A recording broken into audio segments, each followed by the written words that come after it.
गाल ते ये वेठो तो करे जो फलूदो वेठो तो खाई तहां त सही गुलकंद जा दॿा हो बाक़ी हे रूंदो अकेलो गंद जो ढेर। सावल मां चाहियां थो त तहां ई रूंडे जे विच में ॻाल्हियूं करायूं वञनि। बाबा से ॻाल्हियूं करण जी कहिड़ी ज़रूरत आहे? तव्हांखे त ख़बर आहे त हे रूंडो गंद जो उहो ढेर आहे जंहिंमें लठियूं हणण सां फिंगा वरी बि पाण ते ई पवंदा। माड़े तारा गोल तारा अड़े सावल गाल ते ये वेठो तो करे जो फलूदो वेठो तो खाई तहां त सही गुलकंद जा दॿा हो बाक़ी हे रूंदो अकेलो गंद जो ढेर आहे।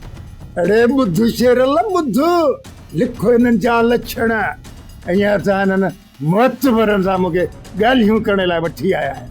हाणे हेड़े शख़्स सां मां ॻाल्हायां हैसियत कहिड़ी अथसि अचण सां हेॾे वॾे रूंडे जे मथां गंद पे थो उछलाए किरदार खे वेठो तो बेइज़्ज़तो करे छो?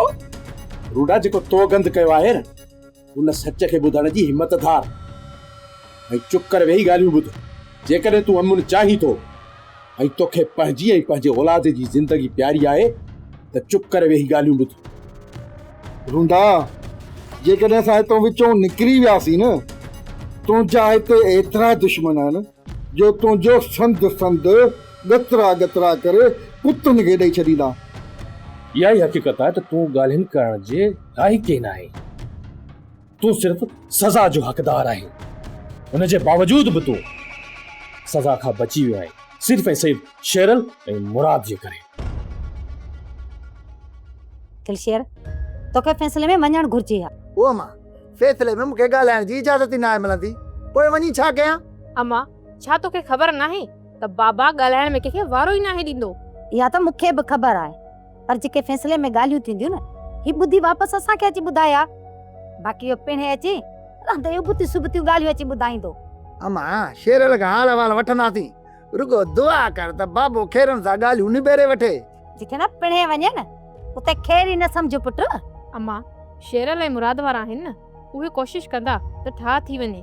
अम्मा उहे त चाहिनि था त हिते पिणे जो सभिनी सां ठा थिए हू वापसि हलिया वञनि पर पिणे चए थो त जंहिं मसइले में असां फाथल न हू बि हिते पिया गिलजनि उन मसइले में।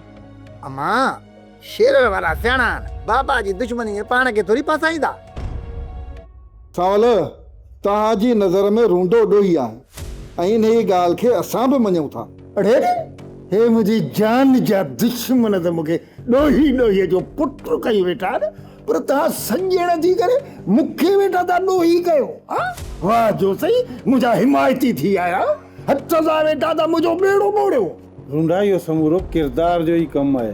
हाँ सही चई हिते बद किरदार को रूंडो आहे बाक़ी ॿिया त सही हाजी ऐं नमाज़ी मस्जिद मां निकिरनि ई कोन था। तुंहिंजी इन ई बकवास जे करे मां तव्हांजे विच में ॻाल्हियूं कराइण ई न पियो चाहियां। रूंडा मूंखे तूं एतिरो सिर्फ़ु ॿुधाए त मुंहिंजे भाउ जे मौत में तुंहिंजा हथ आहिनि या न जॾहिं त तुंहिंजो पुटु असांजे साम्हूं साफ़ इक़रार करे चुको आहे। छा थो चई तूं? छा पोइ तूं इन ॻाल्हि जो इनकार कंदे? बाबा असली त हुया तूं बचे असली त वेठो अथव न जबल जो जिन जाबिर वञी कुहीस अथई ताक़त वञी से ॾेखारे त ॾींहं जा तारा।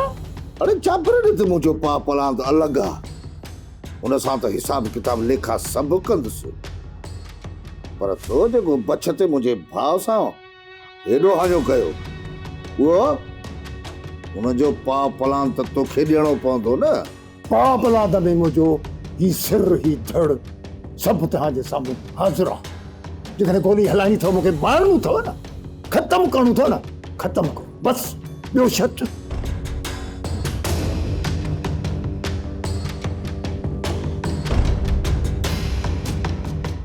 सब्सक्राइब कयो असांजो ऑफिशियल YouTube चैनल सिन टीवी HD ड्रामा ऐं वधीक अपडेट लाइ बेल आइकन खे क्लिक करियो।